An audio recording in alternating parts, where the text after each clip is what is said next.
Hello hello hello मेरे सभी प्यारे भाइयों दोस्तों को प्रणाम है, नमस्कार है। मैं कमलेश फिर से आप लोगों के लिए वही सीरीज बिहार बोर्ड के लिए बायोलॉजी का जो महत्वपूर्ण चैप्टर में से एक है बायोलॉजी का, जो अब चैप्टर का जो है सो एक वन शॉट रिवीजन होना चाहिए, उसको लेकर के आए हैं। वन शॉट रिवीजन के लिए बहुत ही इम्पोर्टेंट और बहुत ही छांटा हुआ टॉपिक, जो ललन टॉप बायोलॉजी का जो ललन टॉप टॉपिक क्वेश्चन होते हैं, ललन टॉप, जिससे ऑब्जेक्टिव और ढेर सारे क्वेश्चन आपको बनाने को आसानी से मतलब मिल जाएंगे। तो आइए एकदम topic Lalan top biology 12th class का, जो बायोलॉजी का सेक्सुअल रिप्रोडक्शन इन ऑर्गेनिज्म होता है या रिप्रोडक्शन इन ऑर्गेनिज्म जो होता है, उस चैप्टर का एकदम ललन टॉप ऑब्जेक्टिव क्वेश्चन बनाने के लिए जो कॉन्सेप्ट एनसीईआरटी स्क्रिप्ट होते हैं उसको लेकर के आए हैं। तो आप लोग को बहुत ही बेहतरीन आज क्लास होने वाला है। इसमें आप लोग का बहुत ही बायोलॉजी का जो इम्पोर्टेंट टॉपिक है वो सारा चीज़ कवर होने वाले हैं। तो चलिए दोस्तों स्टार्ट करते हैं। जैसा कि फिर से आज उसी बताने आए हैं कि जो ये सब सारा कंटेंट जो है सो आप लोग को हम अपना K2 स्टडी जोश चैनल पे ये सारा चीज़ आप लोग को हम प्रोवाइड करवा रहे हैं। ठीक उसी तरह आप लोग का बताई हैं कि रिप्रोडक्शन इन ऑर्गेनिज्म चैप्टर का ये सारा रिवीजन आज होने वाला है, वन शॉट रिवीजन। और इसको अगर आप लर्न कर लिए, याद कर लिए, तो ऐसा नहीं है कि ऑब्जेक्टिव आपसे इस चैप्टर का कोई छूट पाएगा। चलिए गाइज, तो अब हम शुरू करते हैं अपना वही जोश और वही जुनून के साथ। तो स्टार्ट करते हैं रिप्रोडक्शन इन ऑर्गेनिज्म।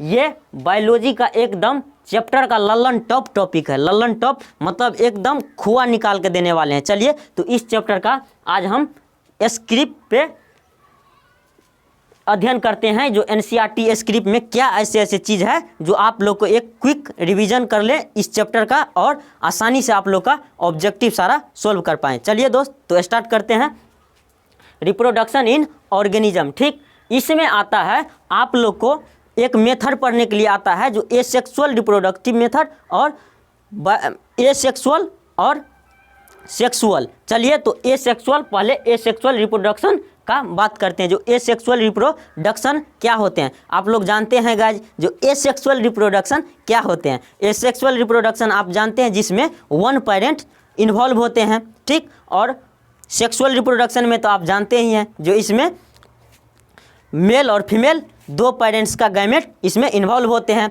चलिए गाइज, तो एसेक्सुअल रिप्रोडक्शन का जो है सो हम एसेक्सुअल रिप्रोडक्शन में क्या क्या सा टॉपिक पे इसमें क्वेश्चन आते हैं बिहार बोर्ड 12th के बायोलॉजी में, इन चैप्टर से, इन टॉपिक से।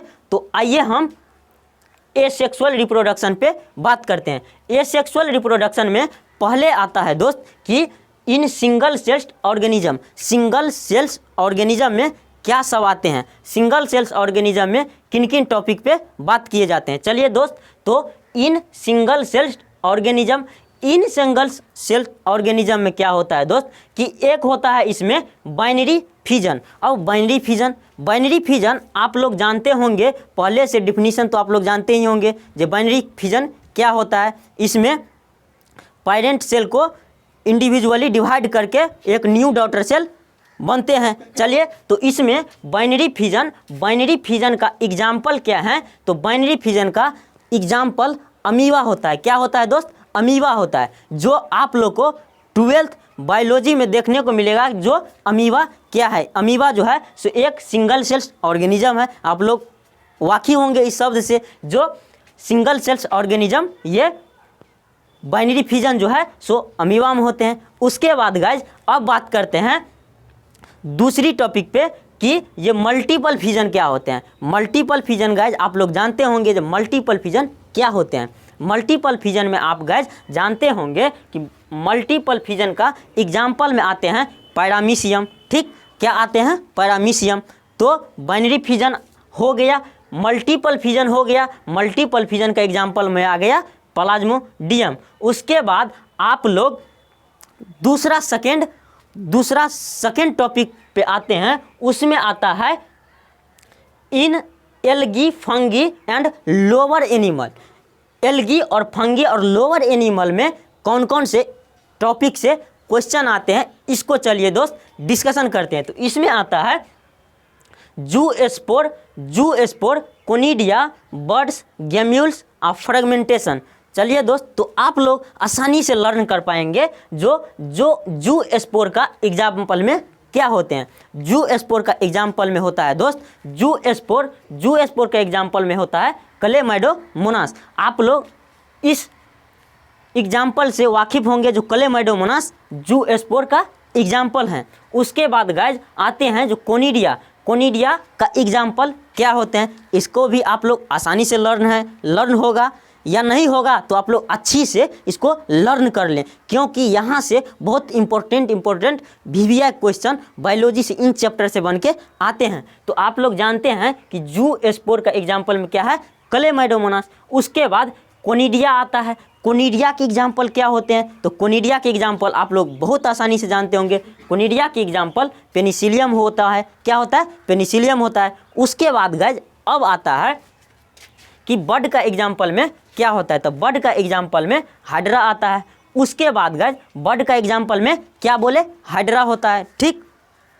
उसके बाद गेम्यूल्स का एग्जाम्पल NCERT में साफ शब्द में लिखा है। जो गेम्यूल्स का एग्जाम्पल क्या होता है, स्पॉन्जी। क्या होता है, गेम्यूल्स का एग्जाम्पल क्या होता है, स्पॉन्जी। उसके बाद गाइज आता है फ्रेगमेंटेशन में क्या सब आते हैं एग्जाम्पल भाई, तो आप लोग फ्रेगमेंटेशन का भी जानते होंगे। फ्रेगमेंटेशन का क्या होता है एग्जाम्पल, फ्रेगमेंटेशन का एग्जाम्पल होता है स्पाइरोगैरा। वाकिफ होंगे आप इस शब्द से, NCERT में फ्रेगमेंटेशन का एग्जाम्पल स्पाइरोगैरा दिया है। उसके बाद आता है गाइज जो वेजिटेटिव प्रोपागेशन क्या होते हैं। आप लोग आसानी से जानते होंगे कि वेजिटेटिव प्रोपागेशन क्या होते हैं। चलिए गाइज, तो वेजिटेटिव प्रोपागेशन का कुछ एग्जाम्पल अच्छा एग्जाम्पल पे बात करेंगे। चलिए गाइज, तो वेजिटेटिव प्रोपागेशन में क्या सब आते हैं। वेजिटेटिव प्रोपागेशन में आप लोग पहले रनर को नाम सुने होंगे। रनर जो इसका एग्जाम्पल ऑक्जेलिया होता है। फिर उसके बाद आता है शक्कर। आप लोग आसानी से जानते होंगे कि शक्कर किस में होता है, तो बनाना में। हम लोग का खेत में बहुत सारे जगहों पे इंडिया में मोस्टली बनाना का खेती होता ही है, तो आप लोग शक्कर का एग्जाम्पल जानते ही होंगे क्या होता है, बनाना। उसके बाद गाइज आता है कि ऑफसेट का एग्जाम्पल में क्या होता है। ऑफसेट का एग्जाम्पल में ऑफसेट तो जानते ही, बंगाल टेरर ऑफ बंगाल इसको कहा जाता है, जिसका नाम है वाटर हैसिंथ। दूसरा नाम water hyacinth, terror of Bengal इसको कहा जाता है, बंगाल का आतंक है। वाटर हैसिंथ बंगाल का आतंक कहा जाता है, ठीक। इसको वाटर हैसिंथ कहा जाता है, टेरर ऑफ बंगाल, ठीक।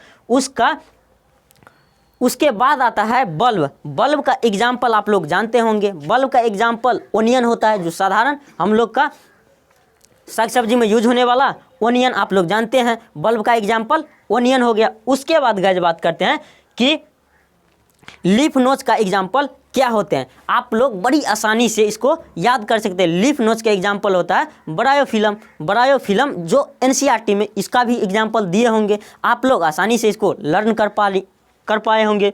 उसके बाद आता है बल्बिल का एग्जाम्पल क्या होता है, तो NCERT में साफ शब्दों में दिया है। बल्बिल का एग्जाम्पल होता है एगेब।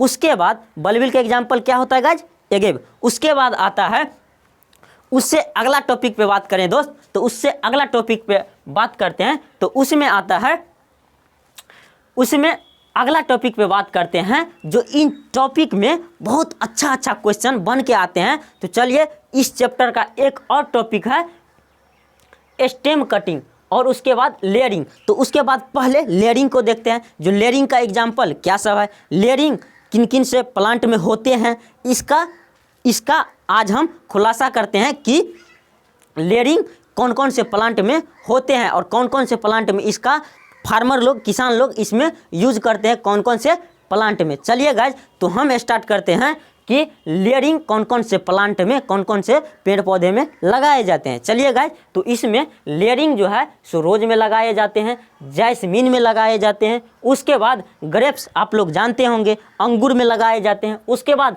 लेमन आप लोग नींबू में जानते ही होंगे, जो लेयरिंग किया जाता है। उसके बाद गाइज फिर से आता है दूसरा टॉपिक, जो स्टेम कटिंग।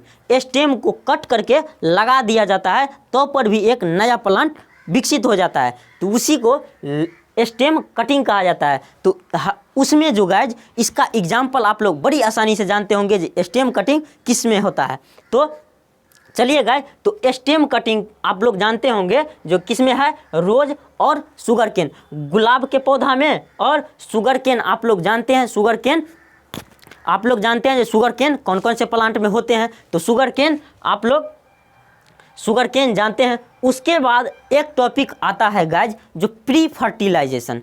प्री फर्टिलाइजेशन के क्या सब इवेंट होते हैं। प्री फर्टिलाइजेशन का इवेंट आप लोग जानते हैं होंगे गाइज, जो एनसीईआरटी में पढ़ाए होंगे गुरुजन कि क्या होते हैं, गैमेट का बनना और गैमेट का ट्रांसफॉर्मेशन का जो प्रोसेस है, ट्रांसफ़र, गैमेट का बनने का जो प्रोसेस है और गैमेट का ट्रांसफ़र का जो प्रोसेस है, उसी को गाइज कहा जाता है गैमेटोजेनेसिस। और गैमेट का ट्रांसफ़र जो है ये प्री फर्टिलाइजेशन का 2 इवेंट है, ठीक। उसके बाद अब आइए दोस्त, क्या होता है कि आप लोग का बेम्बो स्पीसीज एनसीईआरटी में पढ़े होंगे। जो बेम्बो स्पीसीज क्या है, बेम्बो स्पीसीज यानी कि बांस का जो पौधा होता है दोस्त, ये जो है 50 से 100 ईयर में, और 12 क्या है, बेम्बो स्पीसीज जो 50 से 100 ईयर में जो है से एक बार जो है से फ्लावर और फूल देता है, फ्रूट देता है, और उसके बाद डाई हो जाता है। अपना लाइफ टाइम में पूरा एक बार मतलब 50 से 100 ईयर में जो है से इसका फ्रूट और फ्लाई देता है, उसके बाद वो डाई हो जाते हैं, ठीक। उसके बाद आता है गाइज जो स्टेरा साइकिल और मेनुस्ट्रल साइकिल किन किन से स्पीसीज या ऑर्गेनिज्म में होते हैं। तो चलिए स्टार्ट करते हैं कि स्टेरा साइकिल और मेनुस्ट्रल साइकिल किन किन से स्पीसीज या ऑर्गेनिज्म में होते हैं। तो आप लोग जानते हैं गाइज कि स्टेरा साइकिल किस में होते हैं। तो स्टेरा साइकिल मतलब नॉन प्राइमेट का एग्जाम्पल आप लोग आसानी से याद किए होंगे। जो नॉन प्राइमेट का एग्जाम्पल में क्या होते हैं, कौ होते हैं, सीप होते हैं, रेट होते हैं। रेट नहीं जानते, चूहा। उसके बाद आता है कौ तो आप लोग जानते होंगे। उसके बाद सीप आता है, भेड़ आता है। उसके बाद डॉग आप लोग जानते हैं। इस सब क्या है, नॉन प्राइमेट। उसके बाद क्या है, टाइगर तो आप लोग जानते हैं वाइल्ड एनिमल, यानी कि ये, और इसको तो जंगल का राजा भी कहा जाता है ना। तो इसमें ये सारा चीज़ में नॉन प्राइमेट यानी कि स्टेरा साइकिल होते हैं। चलिए उसके बाद आता है कि मेनुस्ट्रल साइकिल क्या है, यानी कि मेनुस्ट्रल साइकिल किन से स्पीसीज या ऑर्गेनिज्म में होते हैं। चलिए गाइज, तो इसमें मेनुस्ट्रल साइकिल का समझते हैं, जो इसका एग्जाम्पल क्या सब होते हैं। तो मेनुस्ट्रल साइकिल में गाइज आप लोग जानते होंगे एक ट्रिक है, इसको हम यानी कि ह्यूमन, एप्स और मंकी। तो आप लोग आसानी से समझ गए होंगे गाइज कि मेनुस्ट्रल साइकिल के कौन कौन से एग्जाम्पल हैं। मेनुस्ट्रल साइकिल के कौन कौन से एग्जाम्पल हैं, ह्यूमन, एप्स और मंकी। तो आप लोग इतना तक आसानी से समझ गए होंगे गाइज, पूरा भरोसा है। उसके बाद आता है गाइज बस एक्सटर्नल फर्टिलाइजेशन और इंटरनल फर्टिलाइजेशन। आप लोग तो जानते हैं फर्टिलाइजेशन क्या होते हैं। तो आप लोग जानते हैं मेल और फीमेल का जो फ्यूजन होता है गैमेट का, वही फर्टिलाइजेशन कहलाता है। उसके बाद तो एक्सटर्नल फर्टिलाइजेशन और इंटरनल फर्टिलाइजेशन क्या होता है। इंटरनल फर्टिलाइजेशन आप लोग जानते होंगे गाइज। इंटरनल फर्टिलाइजेशन तो आप लोग जानते होंगे गाइज। जो इंटरनल फर्टिलाइजेशन कौन कौन से में होते हैं। इंटरनल फर्टिलाइजेशन यानी कि जो अंदर में हो, मतलब आउटसाइड नहीं होकर के इन अंदर के साइड में होता है, यानी कि बाहर के साइड नहीं होकर के अंदर के साइड होता है, उसको इंटरनल फर्टिलाइजेशन कहा जाता है। चलिए गाइज, तो इंटरनल फर्टिलाइजेशन का बात करते हैं। जो इंटरनल फर्टिलाइजेशन का एग्जांपल क्या सब होते हैं। चलिए, तो इंटरनल फर्टिलाइजेशन में आता है टेरेस्ट्रियल ऑर्गेनिज्म। वाकिफ होंगे आप लोग इस एनसीईआरटी चैप्टर में। चलिए, तो इंटरनल फर्टिलाइजेशन टेरेस्ट्रियल ऑर्गेनिज्म। उसके बाद आता है रेप्टाइल, बर्ड और मैमल्स। क्या आते हैं गाइज, रेप्टाइल, बर्ड और मैमल्स। उसके बाद आता है गाइज जो एक्सटर्नल फर्टिलाइजेशन का एग्जांपल क्या सब होते हैं। चलिए गाइज, तो एक्सटर्नल और इंटरनल तो आप समझ गए होंगे। अब उसके बाद एक्सटर्नल फर्टिलाइजेशन का एग्जांपल आप देखते हैं। एक्सटर्नल फर्टिलाइजेशन में गाइज एक एग्जांपल है एल्गी और उसके बाद है बोनी फिश और उसके बाद है क्या फ्रॉग। तो आप लोग आसानी से समझ गए होंगे कि एक्सटर्नल फर्टिलाइजेशन का एग्जाम्पल क्या है, बोनी फिश, एल्गी और फ्रॉग। तो आप लोग आसानी से इसको भी लर्न कर किए होंगे। उसके बाद आता है पार्थिनोजेनेसिस। आप लोग इस टर्म से वाकिफ होंगे, जो पार्थिनोजेनेसिस क्या होते हैं। ऑर्गेनिज्म विदाउट फर्टिलाइजेशन के बनते हैं, उसको क्या कहा जाता है, पार्थिनोजेनेसिस। आप लोग आसानी से याद किए होंगे जो पार्थिनोजेनेसिस का एग्जाम्पल क्या होते हैं। पार्थिनोजेनेसिस का एग्जाम्पल गाइज बर्ड, लिजार्ड। आप लोग जो है सो पार्थिनोजेनेसिस का एग्जाम्पल में याद किए होंगे जो रोस्टिफर होते हैं, हनी भी होते हैं, बर्ड, लिजार्ड होते हैं। उसके बाद गाइज आता है एक टर्म जो आप लोग मॉडल पेपर में देखे होंगे, आया होगा कि क्वेश्चन जो पिछले ईयर का जो 2019 का जो मॉडल पेपर था उसमें भी ये क्वेश्चन आया था कि पार्थिनोकार्पी फ्रूट का एग्जाम्पल क्या होते हैं। आप पार्थिनोकार्पी फ्रूट का एग्जाम्पल आप लोग जानते हैं, जो पार्थिनोकार्पी फ्रूट का एग्जाम्पल क्या होते हैं, बनाना होते हैं। क्या होते हैं, बनाना होते हैं। तो पार्थिनोकार्पी फ्रूट का एग्जाम्पल बनाना होते हैं। उसके बाद गाइज आता है जो प्री फर्टिलाइजेशन इवेंट क्या होता है। तो आप लोग आसानी से इसको भी लर्न किए होंगे गाइज। देखिए ये टॉपिक और ये सीरीज जो है जो एकदम एनसीईआरटी क्रिस्प है, इसको आप लोग लर्न कर लिए, मतलब आपसे 12th बायोलॉजी का जो बिहार बोर्ड में क्वेश्चन आने वाला है ऑब्जेक्टिव का, आप लोगों से ये वादा है और 100 में 100 हम गारंटी लेते हैं, गारंटी के साथ बोल सकते हैं कि आपसे क्वेश्चन 100 में 100 बन के आएगा, ये मेरा वादा है। चलिए दोस्त, तो अब देखते हैं कि प्री फर्टिलाइजेशन इवेंट्स क्या सब हैं। प्री फर्टिलाइजेशन इवेंट का क्या सब आते हैं प्री फर्टिलाइजेशन इवेंट में। तो गाइज आप लोग आसानी से इन सब को याद कर के इन सब को समझना। उसके बाद प्री फर्टिलाइजेशन इवेंट में आइसोगैमेट और होमोगैमेट, आइसोगैमेट या इसी को होमोगैमेट कहा जाता है गाइज। तो आप लोग आसानी से याद किए होंगे कि आइसोगैमेट या होमोगैमेट का एग्जाम्पल क्लेडोफोरा होता है। ये एक फ्यूकस है, ये एक एल्गी है। क्या है, क्लेमाइडोमोनास का एग्जाम्पल आप सुने होंगे। क्लेमाइडोमोनास एग्जाम्पल है किसका, तो आप लोग आसानी से याद किए होंगे कि आइसोगैमेट या होमोगैमेट। आइसोगैमेट से आप लोग को वाकिफ होंगे जो ये गैमेट का क्या है, टाइप है। क्या है, टाइप है। तो आइसोगैमेट किसका टाइप है, तो ये गैमेट का टाइप है। उसके बाद इसका आइसोगैमेट या होमोगैमेट, ये काफ़ी इंपॉर्टेंट है दोस्त, इसको आप लोग अच्छे से याद करना है आप लोग को। चलिए, तो आइसोगैमेट का आप लोग एग्जाम्पल सुने होंगे जो क्लेडोफोरा होता है, जो एक एल्गी होते हैं, जो एक एल्गी होते हैं। क्लेडोफोरा क्या है, एक एल्गी है। उसके बाद हेटेरोगैमेट, ये भी डिफरेंट काइंड ऑफ गैमेट है। हेटेरोगैमेट क्या है, डिफरेंट काइंड ऑफ गैमेट है। तो आप लोग आसानी से समझते होंगे गाइड कि हेटेरोगैमेट एग्जाम्पल में क्या सब आते हैं। हेटेरोगैमेट के एग्जाम्पल में फ्यूकस आते हैं, फ्यूकस भी एक एल्गी है। उसके बाद गाइज ह्यूमन बीइंग्स, आप लोग जानते हैं हम लोग या ह्यूमन जितना भी है ये भी एक हेटेरोगैमेट है। इसमें 2 तरह के गैमेट बनते हैं, तो वाकिफ होंगे आप लोग जो ह्यूमन क्या है, हेटेरोगैमेट है। उसके बाद गाइज आता है मोनोसियस या इसी को कहा जाता है होमोथैलिक या इसी को बाइसेक्सुअल हर्माफ्रोडाइट भी कहा जाता है गाइज। तो आप लोग आसानी से समझ गए होंगे जो बाइसेक्सुअल हर्माफ्रोडाइट या इसी को जो है सो मोनोसियस या होमोथैलिक होता है। अब इसको एग्जाम्पल में देखते हैं जो मोनोसियस या होमोथैलिक या बाइसेक्सुअल हर्माफ्रोडाइट का एग्जाम्पल क्या सब होते हैं। चलिए गाइज, तो हर्माफ्रोडाइट का एग्जाम्पल देखते हैं जो इसका एग्जाम्पल क्या सब होते हैं। तो इसका एग्जाम्पल आते हैं कुकुरबिट। क्या होते हैं, कुकुरबिट। तो आप लोग आसानी से समझते होंगे खीरा का प्लांट, आसानी से समझते होंगे जो कुकुरबिट किसको कहा जाता है, कुकुरबिट तो मोनोसियस में आता है कुकुरबिट।